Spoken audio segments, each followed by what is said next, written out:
Hello friends, मैं विनय फिर से आपका स्वागत करता हूं अपने YouTube channel target success point पर। ठीक है, पिछली वीडियो मैंने आपको मेंस्ट्रुएशन में बेलन से संबंधित कुछ प्रश्न बताए थे। ठीक है, और उसी क्रम में पार्ट 2 में आपको बताते हैं शंकु। ठीक है, आपको मेंस्ट्रुएशन में सूत्र जितने ज्यादा याद रख पाए तभी आप अच्छे से क्वेश्चन हल कर पाएंगे।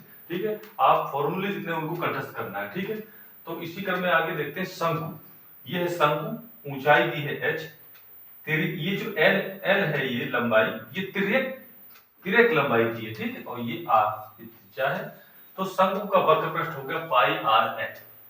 ठीक है, शंकु का वक्र पृष्ठ हो गया पाई आर एल और संपूर्ण पृष्ठ हो गया पाई आर आर प्लस एल। ठीक है, आयतन हो गया 1/3 पाई आर स्क्वायर एच। ठीक है, आपको इनको अच्छे ढंग से याद रखना सूत्रों को। ठीक है, देखते हैं, आपसे नोट कर ले, इससे संबंधित आपको प्रश्न बताते हैं।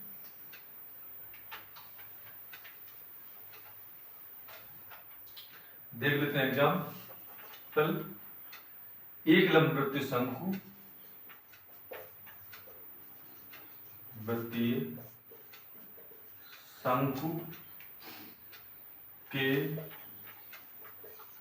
आधार की त्रिज्या तथा वक्र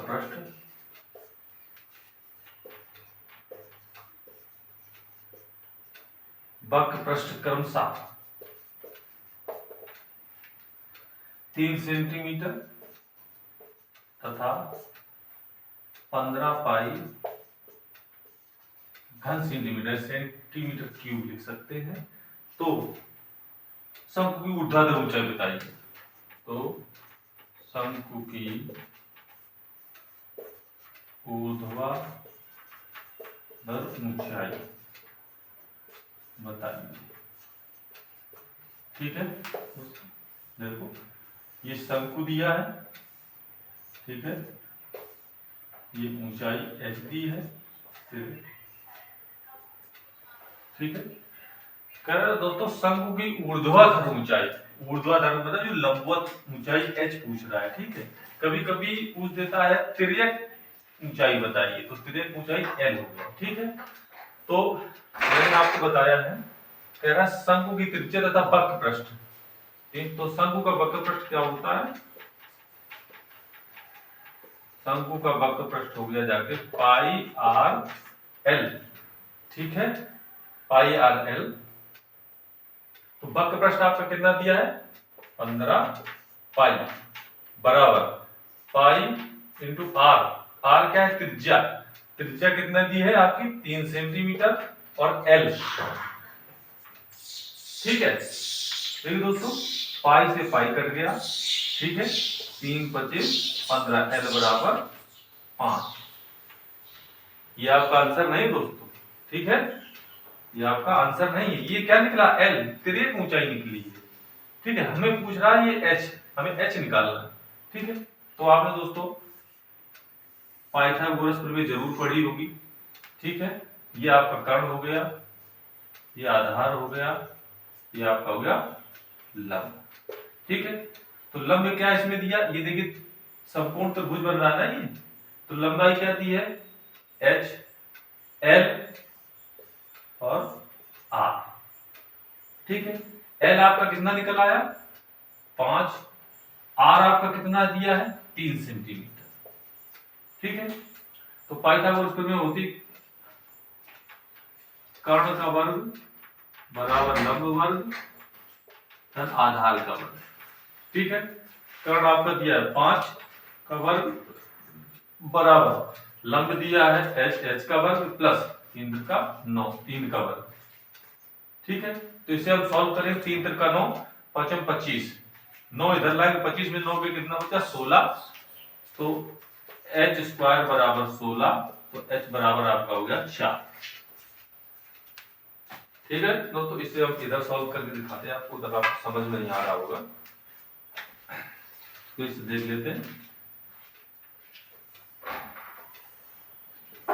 ये जो L निकला है तिर्यक ऊंचाई निकली, हमें H निकालना है। ठीक है, तो L एल कितना निकला देखिए, पाइथागोरस प्रमेय से इसको सॉल्व करेंगे, हमें एच निकालना है। एल आपका कितना निकला है 5, ठीक है। आर आपकी त्रिज्या यानी कि आधार दिया आपका 3 सेंटीमीटर, ठीक है। हमें निकालना एच, हमें क्या निकालना ये एच, ठीक है। तो कर्ण का वर्ग बराबर लंब वर्ग आधार का वर्ग, ठीक है। कर्ण आपका दिया 5, 5 का वर्ग बराबर लंब दिया एच, एच का वर्ग आधार दिया 3, 3 का वर्ग। इसे लिख सकते हैं हम लोग 25 बराबर एच का वर्ग 9, 3 का 9, ठीक है। एच यहीं रहने देंगे, 9 इधर लाएंगे, 25 में से 9 चला कितना बचेगा 16, ठीक है। तो 16 का वर्गमूल हुआ जाके 4, क्या निकली ऊंचाई h, यही ऊंचाई तो निकालनी थी, ऊर्ध्वाधर ऊंचाई, तो h बराबर हो गया 4 सेंटीमीटर, ये आपका आंसर हो गया, ठीक है। आपको जल्दबाजी नहीं करना है, ठीक है। क्वेश्चन आपको सही करना है, ठीक है। आप इसे डिटेल में समझिए, ठीक है। सिंपल क्वेश्चन है लेकिन आपको समझने की जरूरत है, आप जितना समझेंगे यहाँ उतना अच्छा वहां पर आप हल कर पाएंगे, ठीक है। देखते हैं अगला प्रश्न इसी से संबंधित।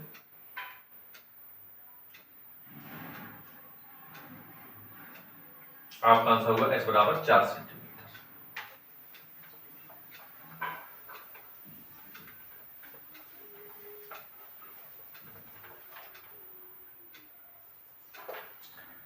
नेक्स्ट एक एग्जांपल देख लेते हैं। कह रहा एक गोले की त्रिज्या, एक गोले की त्रिज्या एक बेलन के आधार की त्रिज्या, ठीक है। कह रहा है एक गोले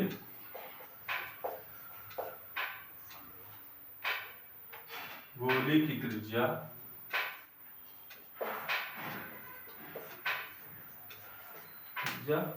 r है और एक बेलन की आधार की त्रिज्या r, ऊंचाई 2r है, और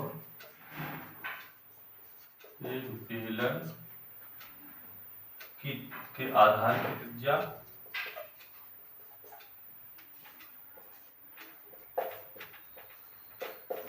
r तथा ऊंचाई 2r, 2r है, ठीक है।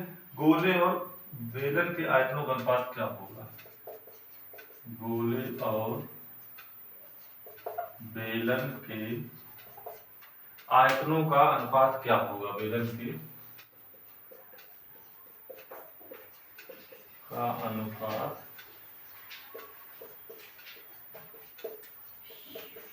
बताओ। गोले और बेलन के आयतनों का अनुपात, तो बेलन का आयतन होता है बराबर पाई आर स्क्वायर एच, ठीक, बटे गोले का आयतन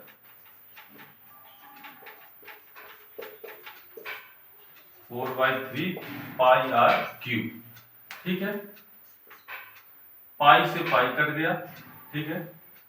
और जो बेलन की ऊंचाई दी थी वो r है, और जो त्रिज्या दी थी r है, जो ऊंचाई है वो दी है 2r, तो यहाँ पर r स्क्वायर इंटू h की जगह रखेंगे 2r, जो ऊंचाई दी है वो 2r दी है, तो इंटू 2r बटे 4/3, ऊपर 3 पहुंच जाएगा, बटे 4 गुणा r का क्यूब, ठीक है।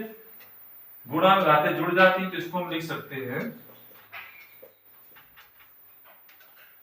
2 तिया 6, 6r क्यूब बटे 4r क्यूब, ठीक है। r क्यूब 4 क्यूब कट गया, 2 तिया 6, 2 दूनी 4, 3/2, यानी कि अनुपात आ गया 3:2, ये आपका आंसर हो गया, ठीक है।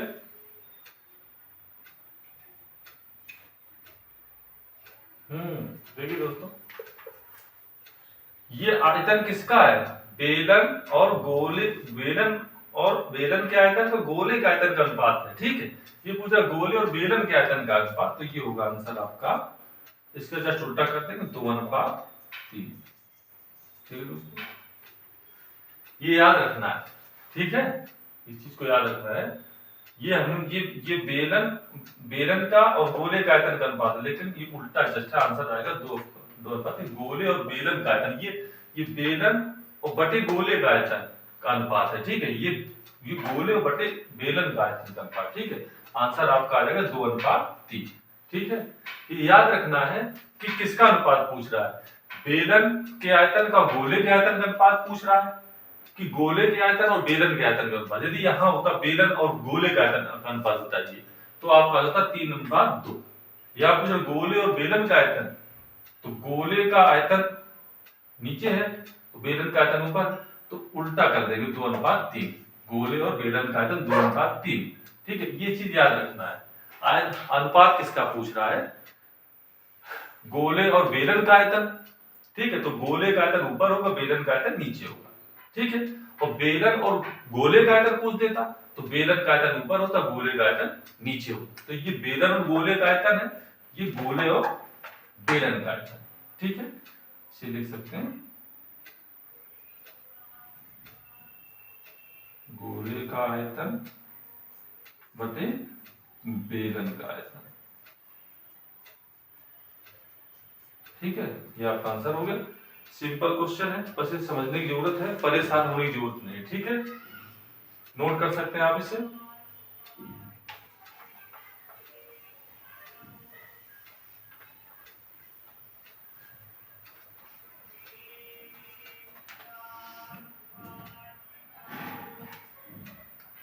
देखिए दोस्तों, परीक्षा में आपको इतनी जल्दबाजी भी नहीं करना है कि प्रश्न गलत हो जाए। आपको जल्दबाजी इतना करना है कि आपका क्वेश्चन सही ही हो जाए, क्योंकि ज्यादा जल्दबाजी भी जरूरी नहीं है, क्वेश्चन को समझना भी। ठीक है, और समय को भी आपको मैनेज करना है। ठीक है, तो क्वेश्चन आपको सही करना है, जल्दबाजी इतनी ज्यादा नहीं करना है क्वेश्चन गलत, क्योंकि गलत को आपको सही करना है, क्वेश्चन गलत नहीं करना है। ठीक है, देखते हैं अगला एग्जाम्पल। जल्दबाजी में मुझसे भी कभी कभी गलत हो जाता है, इसलिए मैं आपको इस चीज को समझा रहा हूँ। मैं भी कोई जल्दबाजी करता हूँ, क्वेश्चन गलत कितना भी आता है आपको, कितना भी आपका इंटरेस्ट है, फिर भी आप यदि जल्दबाजी करेंगे तो कहीं ना कहीं ऐसी चीज रह जाती है कि आप क्वेश्चन को गलत कर देते हैं। ठीक है, देख लेते हैं अगला प्रश्न दोस्तों। ठीक है, ठीक है दोस्तों, आज के लिए इतना ही। मिलते हैं नेक्स्ट वीडियो में अगले प्रश्नों के साथ। ठीक है, तब तक के लिए नमस्कार।